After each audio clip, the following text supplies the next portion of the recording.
Hello and welcome back to Melt! Where we last left off, we went through this game's version of the Industrial Zone, and now we're heading to the casino. Amy sure doesn't give up that easy. What God, you can't control those women, can you, Sonic? They're all over you.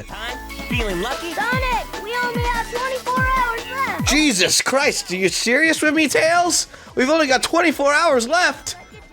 Until what? Until the bomb drops? Is that what's happening? We got 24 hours. We're in Vegas, Sonic, in less than 2 days. In literally 1 day, we got 24 hours left. You gotta give me context, Tails. You can't just tell me we got 24 hours left and then expect me to have fun at the casino. That's nerve-wracking. That's like you really stressing me out. Imagine that. You can't just walk up to someone on the sidewalk and be like, "You have 24 hours left." Like, no. That's a party foul, Tails, and that's definitely something special. Giant casino. The buildings and roads are all part of a pinball table. Pretty cool. How does that even work? How do you build a city and have the roads all be pinball? You can't have a pinball city. Pinball cities don't live. They don't breathe. Where is people gonna work? Does everyone work at the casino? It's like saying Vegas is a giant roulette wheel. No, I've been there. It's more like a giant craps table. It's not a roulette wheel, it's a craps table. And that's what the lesson here is. And I wish that someone would understand that lesson at some point. But for now, we have to live with what we got. And what we got is this turtle. Away with you. So, I want to talk about this. I was thinking I might save this story for a later episode, but we're now in episode 4 now? I feel like now's the time. So, for some of you who may have been following my work for a long time, which is to say, literally when I first started out, you may recall that back in 2012, and this is a story I don't like to tell because it feels like, I'm bragging when I tell it, and that's not what I have ever, strived to do. But back in 2012, when I was first starting out making videos, I think this may even predate my first Let's Play show, I became, I don't want to use the word close, but friendly with a fellow YouTuber. You may have heard of him. He's got a couple subscribers. His name's Gerard Khalil, and he's known as the Completionist. And I don't even like using the term friendly, because it was literally just I was a fan of his show, and still to a degree am, but I was a fan of his show, and I was, corresponding with him during live streams and on Twitter and things like that, right? And he, in his early years, did a sort of podcast on his Twitch account called a DLC, which was downloadable content, and he stopped doing it, and I'm not here to give you a synopsis on the Completionist's career trajectory. You can find that out for yourself.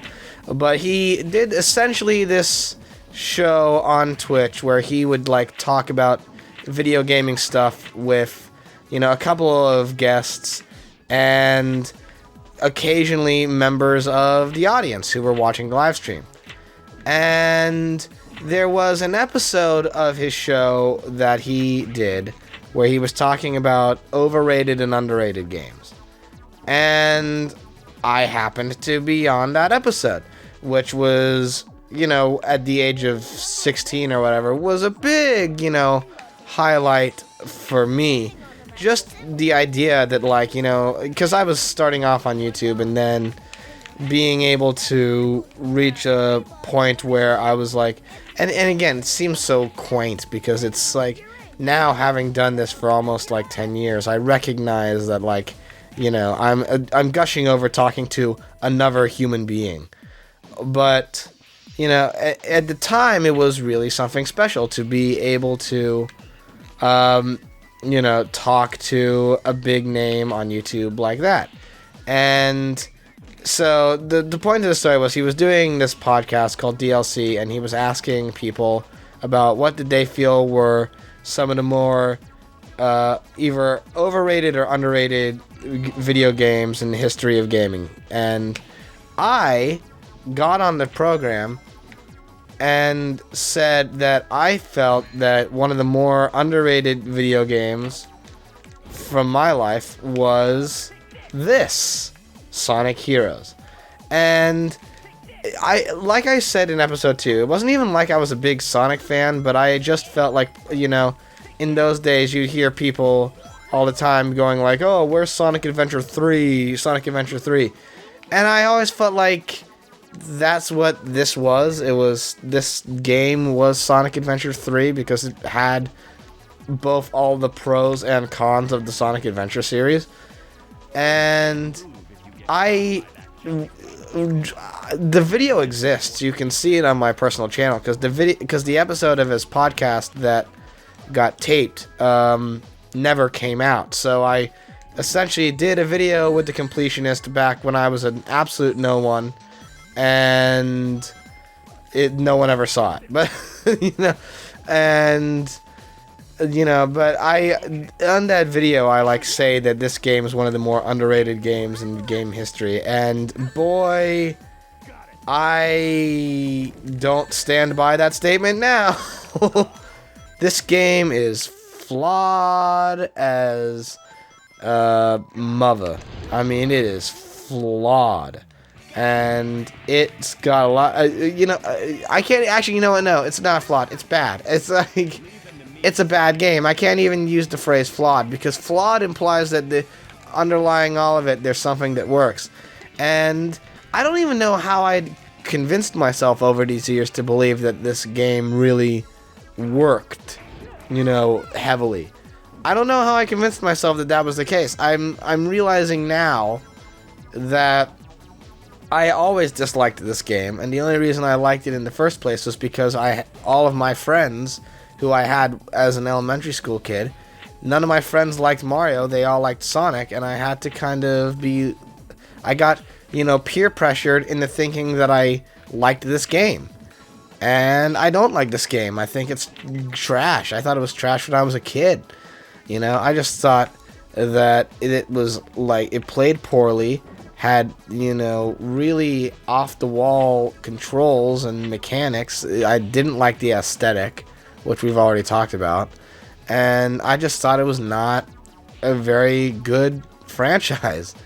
And the flack I got for saying that as a kid was such that I think I just convinced myself that no, the game's not bad, I'm just bad at it. And that's what I went into when I talked to the completionist, and I told him that I thought this was an underrated game. And now here I am at the age of, I said that to him when I was 16. I'm now 23.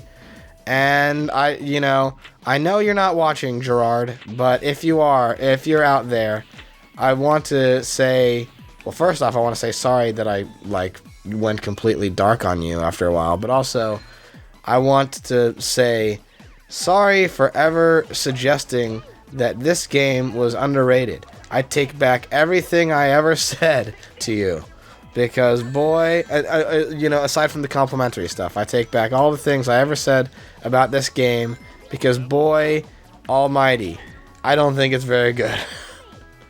And I think that this is that's one of the more cringeworthy moments of my early YouTube career, is when I was on probably the biggest stage I've ever been on in my life, and I had the audacity to say that this game was a misunderstood gem. Hoo boy, I was a fool in my younger days, and now hopefully I'm smarter, but that's a matter of opinion. And I guess I could talk about this as well. This is something I don't think I ever talked about publicly, and maybe I should have, but I felt it was very pompous and humble brag of me to talk about. But, I'm on the topic already, I guess I should talk about it. So, as I mentioned, there was a moment in time where I was really like, I was chatting up with, like more well-known YouTubers whose work I really admire. By which I mean like Gerard Khalil, the Completionist. I remember Proton John I was in contact with, who, for those of you who don't know, Proton John was a member of the Runaway Guys and also was like one of the original OG Let's Players himself. These were people who both me and Nick and, say Lucas, who you've also seen here and there on the show, like, these were people who we, like, really admired and really respected their work. And the fact that, like, I was rubbing shoulders with them at such a young age, even in such a small way, like on Twitter or whatever, I just felt like, thrill of a lifetime. I can't believe that we've reached this level. And then as time went on, and this is very much the kind of person I am, I started to feel kind of weird about, having that kind of contact with big names. And not because I thought anything was up with them, but because I was starting my own sort of thing then. I was trying to at least start my own YouTube career, as it were. And I thought, for me at least, I thought it would have been really poor taste if I tried cashing in on the attention I was getting from these people at any moment in time. And to that point, I stopped talking to them because I was thinking in my teenage years that I really wanted the work that I do to stand up on its own and not be like, oh, well, this guy got big because he, messaged so-and-so to be like, hey, could you give me a plug for my show? And, I felt that doing that was like, I don't know, like a form of begging. And it's not, at least I don't think it is. I don't think it's out of the range of respectability to ask someone to at least check out your stuff, and if it's good, give it a plug, But that was the kind of person I was, though. I didn't want it to feel. I thought in my younger days, just thought, I don't want to feel like I owe my success to someone else. I want to believe that everything I do is because the work holds up on its own, and because of that, when I started getting serious about YouTube, I stopped contacting these people, and I've always felt bad about that since, because, while I do think that, I'm glad that I'm not like trying to coerce big names into making it easy for me to try to do the, climb up, as you would say. I do think that there is something to be said about, I don't know, I think it was wrong of me to completely, like, stop messaging these people, and they're now, this is totally my own subjective thing. I'm certain they don't think about this at all, but I've always felt guilty. Like, if I ever tried to do that again to these people, I just wonder if they would think that I was, trying to really, I don't know, like, grab something that, or if they would think I was a fair weather, like, sort of fan or whatever, which, who knows,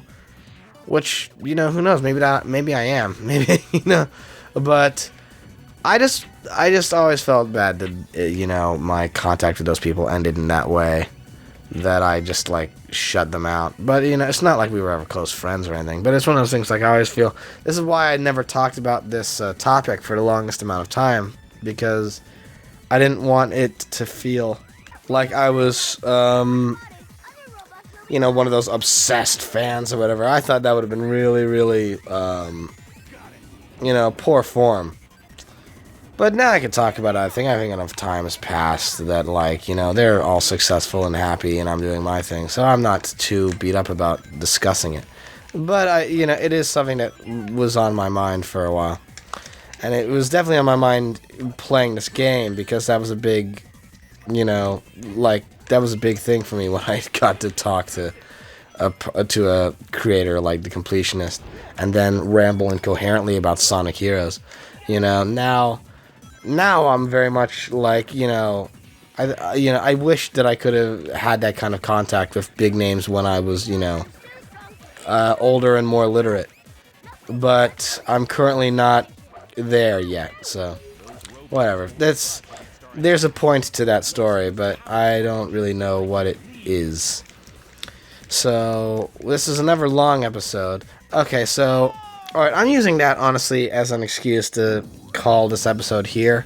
We've gone further than I was expecting, and I do try to keep these episodes relatively short. So, thank you all so much for watching. If you like what you see, be sure to hit the subscribe button and ding the bell to be notified about when new videos come out. Smash the like button and share the video with your friends. On the screen you'll see more episodes of the Gaming Weekend and some episodes of Nick's show, Serenade the Caffeine. And we will see you next week. Bye-bye. Yado.